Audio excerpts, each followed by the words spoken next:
To my channel. நம்ம மகாநதியில் அப்கமிங்கில் என்ன நடக்குதுன்னு பார்த்தீங்கன்னா நம்ம விஜய் காவேரியை பார்த்துறாரு. பார்த்துட்டு எதுவுமே சொல்லாமல் வீட்டுக்கு போயிடுறாரு. அதுக்கப்புறம் அவர் எதுவுமே ஞாபகம் இல்லை அப்படிங்கிறனால எப்படியாச்சும் திரும்பி நம்ம காவேரியோட சொன்னால் பழைய ஞாபகம்லாம் வரணும் அப்படின்னு சொல்லிட்டு அவர் காவேரியோட குட்டி காவேரியோட அப்பா மாதிரியே இருக்கார்.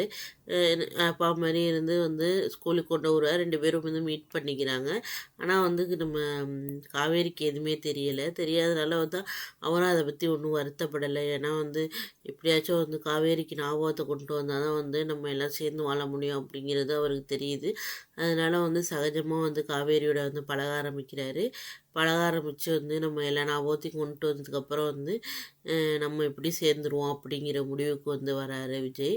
அதுக்காக அவர் காவேரியோட பழக ஸ்டார்ட் பண்ணுறாரு. அதுதான் பார்த்திங்கன்னா அப்கமிங்கில் நடக்குது ஃப்ரெண்ட்ஸ்.